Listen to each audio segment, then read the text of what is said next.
Hello guys, ఈ వీడియోలో మనం అసలు ఏదైతే MySQL సాఫ్ట్వేర్ మనం ఎక్కించుకున్నామో అంటే MySQL which is an database management system. ఆ డేటాబేస్ మేనేజ్మెంట్ సిస్టమ్ని ఎలాగ యూజ్ చేయాలి, దాన్ని యూజ్ చేసి సీక్వల్ క్వెరీస్ ఏవైతే మనం రాయబోతున్నామో సీక్వల్ క్వెరీస్ని ఎలా రన్ చేయాలి అనేది తెలుసుకుందాం. సో ఒక బ్రీఫ్ ఇస్తాను అనమాట. ఫస్ట్ ఆఫ్ ఆల్ మనం ముందు రెండు సాఫ్ట్వేర్స్ ఎక్కించుకున్నాం. ఒకటి MySQL కమ్యూనిటీ సర్వర్లో నుండి ఇది ఒకటి ఎక్కించుకున్నాం. నెక్స్ట్ వచ్చేసరికి ఏంటంటే MySQL వర్క్ బెంచ్. ఈ రెండు సాఫ్ట్వేర్స్ ఎక్కించుకున్నాం. దీని యొక్క ఇన్స్టాలేషన్ వీడియోస్ కూడా నేను పెట్టాను, ఒకసారి చెక్ చేయండి. అండ్ నెక్స్ట్ వచ్చేసరికి మీకు మెయిన్గా చెప్పాల్సింది ఏంటంటే ఈ MySQL ఏదైతే ఉందో ఇది ఏంటంటే ఒక డేటాబేస్ మేనేజ్మెంట్ సిస్టమ్ అనమాట.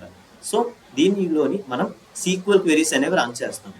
సో ఈ సీక్వల్ క్వెరీస్ మనం రన్ చేయడానికి రెండు రకాలుగా ఎంటర్ చేయొచ్చు అనమాట. సీక్వల్ క్వెరీస్ రన్ చేయడానికి ఒకటి వచ్చేసరికి గ్రాఫికల్ యూజర్ ఇంటర్ఫేస్, నెక్స్ట్ వచ్చేసరికి కమాండ్ లైన్ ఇంటర్ఫేస్. ఈ రెండింటిని యూజ్ చేసి మనం సీక్వల్ క్వెరీస్ ఏవైతే ఉన్నాయో ఈ సీక్వల్ క్వెరీస్ అనేవి రన్ చేయడానికి అవుతుంది అనమాట.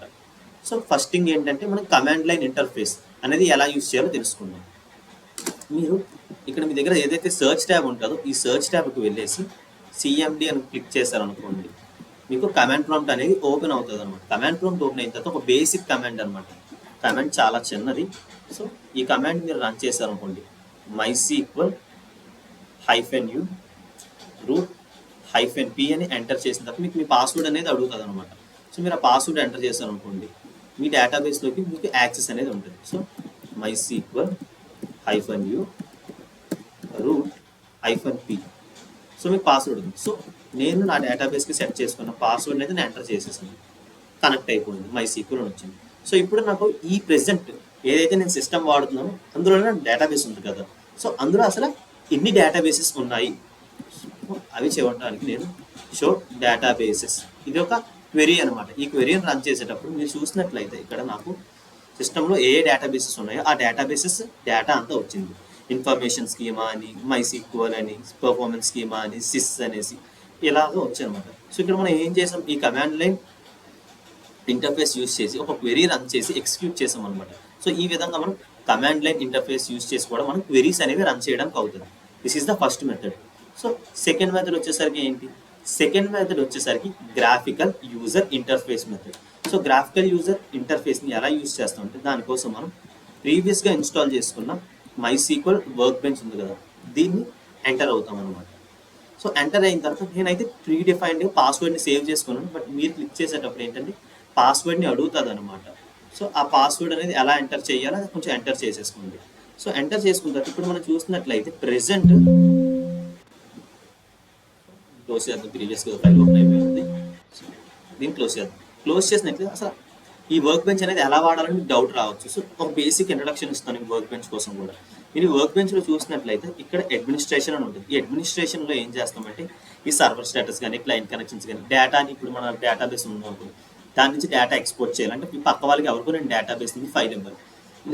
ఫర్ ఎగ్జాంపుల్ ఇప్పుడు నేను ఒక కంపెనీలో వర్క్ చేస్తున్నాను, మీరే వర్క్ చేస్తున్నారు అనుకుందాం. సో ఇప్పుడు మీరు ఏం చేస్తారో ఒక ప్రాజెక్ట్ చేసిన తర్వాత ఒక శాంపిల్ డేటాలోని ఇవ్వాల్సి వస్తుంది.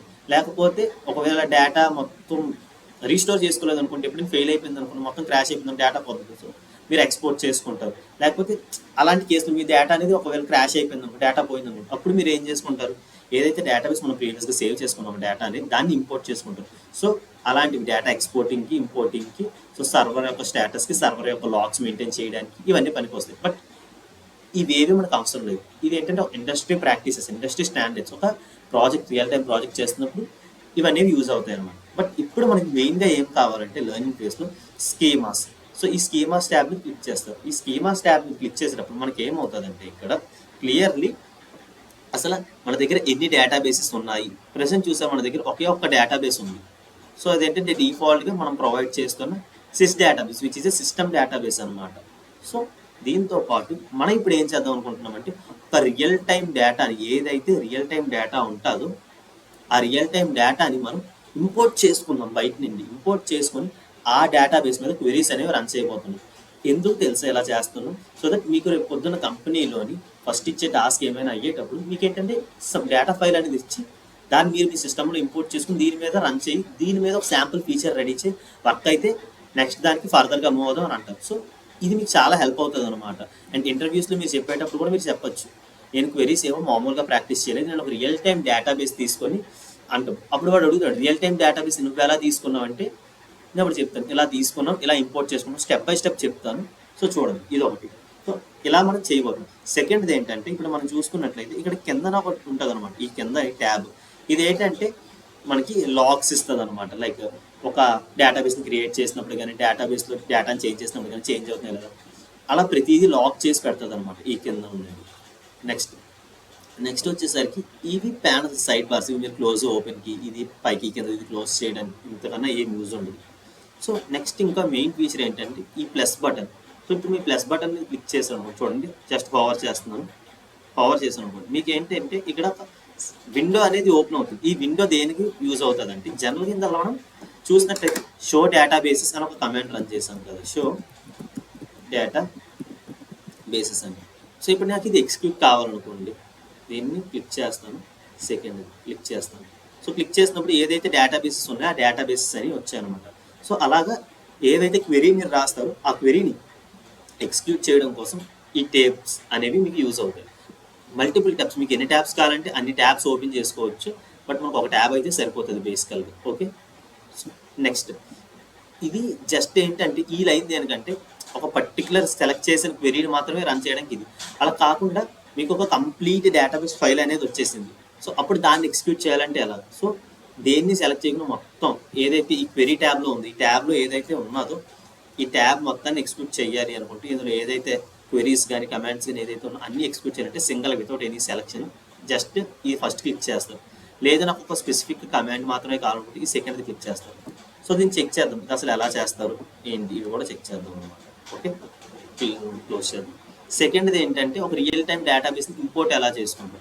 సో సెకండ్ ఉన్నది open A sequel script in a new tab. ఇది క్లిక్ చేసి నేను ఆల్రెడీ ఒక డేటాబేస్ని తీసుకున్నాను అనమాట, శాంపుల్ డేటాని. ఆ శాంపుల్ డేటాని మీకు ఎలా డౌన్లోడ్ చేసుకోవాలో చెప్తాను చూడండి. ఇప్పుడు మీరు దీన్ని ఎంటర్ చేసుకున్నాం, దీన్ని ఎంటర్ చేసుకునేటప్పుడు మనం చూడండి ఒక లింక్ ఇచ్చాను చూసారా, ఈ లింక్ని యూజ్ చేశారు అనుకోండి, మీకు ఆ డేటాబేస్ ఏదైతే ఉందో ఆ డేటాబేస్ అనేది ఆ లింక్ వెళ్ళి డౌన్లోడ్ చేసుకోండి. ఓకే, డౌన్లోడ్ చేసుకున్న తర్వాత మనకి ఇప్పుడు ఏంటంటే మనం ప్రీవియస్గా చూసాం డేటా అనేది ఏం లేదు, అంటే మనకి ఓన్లీ సిస్టమ్ది ఏదైతే ఉన్నదో ఈ ఒక్క డేటాబేసే కనబడుతుంది. ఇప్పుడు నేను ఏంటంటున్నానంటే ఈ ప్రతిదీ వీటన్నిటిని క్వెరీస్ అంటారనమాట. క్రియేట్ డేటాబేస్ అనేసి, యూజ్ క్లాసిక్ మోడల్స్ అని, టేబుల్ ఉంటే పెట్టమని. సో అసలు ఒక్కొక్కటానికి వెళ్దాం అనమాట, ఇందులో ఏమేమి ఉంటాయి అనేసి. ఒక్కసారి నాకు ఈ మొత్తం ఎగ్జిక్యూట్ అయిపోవాలన్నమాట.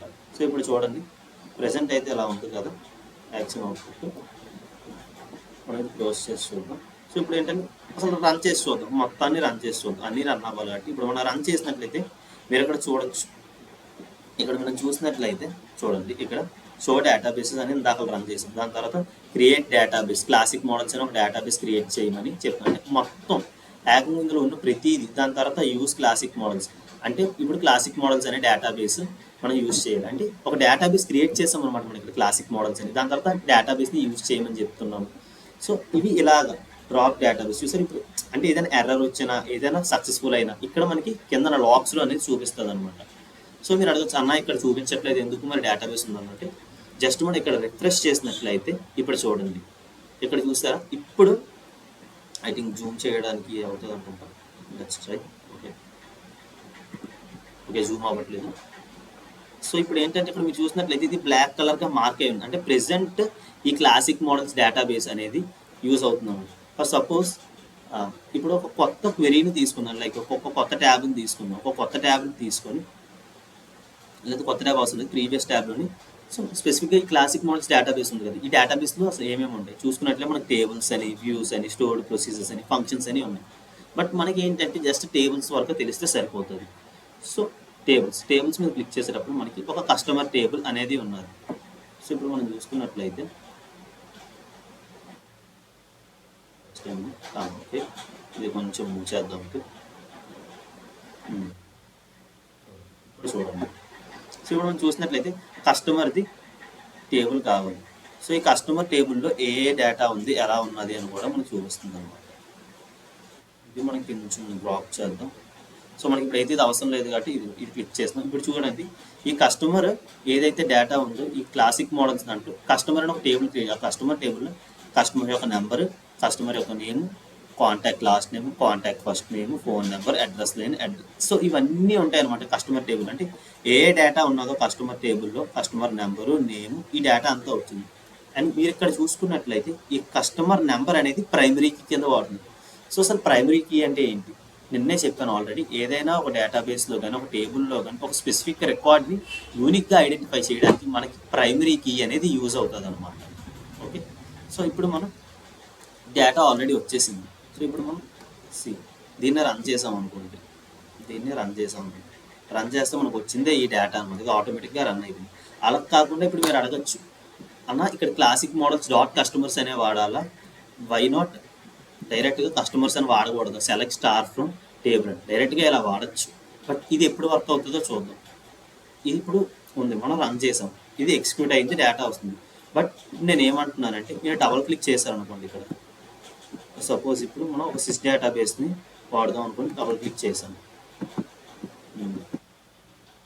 ఇక్కడ చూడండి, ఇప్పుడు బ్లాక్ కలర్ అనేది మారింది. ఇప్పుడు నేను ఇదే క్వెరీని ఎగ్జిక్యూట్ చేయడానికి ట్రై చేస్తాను. చూడండి ఇక్కడ ఎర్రర్ అనేది త్రో చేసింది. ఇప్పుడు మనం చూసుకున్నట్లయితే ఇప్పుడు రన్ చేసిన క్వెరీ దగ్గర ఎర్రర్ అనేది చూస్తుంది. Select star from customers, error code 11446, table sys dot customers. ఇప్పుడు ఏమవుతుందంటే మనం ఇప్పుడు ఈ సిస్ అనే డేటాబేస్లో కస్టమర్స్ని ఎదుగుతున్నట్టుగా అవుతుంది అనమాట. సో ఆల్వేస్ ప్రిఫర్, నేను ఏం చెప్తున్నానంటే ఏదైతే మనకి ఉన్నదో జస్ట్ మినిట్. సో ఇప్పుడు నేను ఏమంటున్నానంటే మనకి సెలెక్ట్ స్టార్ ఫ్రమ్, ఇప్పుడు ఎర్రర్ వస్తుంది కదా, అలాంటప్పుడు ఏం చేయాలంటే మనం డేటాబేస్ని డిఫాల్ట్గా స్పెసిఫై చేసుకోవాలి. సో మనది ఏం డేటాబేస్, క్లాసిక్ మోడల్స్ డాట్ ఏం టేబుల్ కావాలి, కస్టమర్స్ టేబుల్. సో ఇప్పుడు మనం రన్ చేసాం అనుకోండి, ఇప్పుడు ఎర్రర్ త్రో చేయండి. ఇప్పుడు ఎర్రర్ చూసాను మనకి డేటా అనేది వస్తుంది, ఎర్రర్ త్రో చేయండి. సో ఎప్పుడైనా మనం ఒక డేటాబేస్ నుంచి ఇంకో డేటాబేస్కి మూవ్ అయ్యేటప్పుడు బయట తెలియకుండా అనుకోకుండా రన్ చేసాం అనుకోండి, ఇష్యూస్ రాకుండా ఉండడం కోసం మనం ఏంటంటే ఆ డేటాబేస్ నేమ్ డాట్ మనకు కావాల్సిన టేబుల్ నేమ్ ఇలా ఎగ్జిక్యూట్ చేస్తాం. సో ఈ సెలెక్ట్, ఈ స్టార్ అంటే ఏంటి, ఈ ఫ్రమ్ అంటే ఏంటి, ఇవన్నీ కూడా నెక్స్ట్ వీడియో నుండి డీటెయిల్గా డిస్కస్ చేద్దాం అన్నమాట. ఈ వీడియోకి అయితే ఇంతే, నెక్స్ట్ వీడియోలో కలుద్దాం.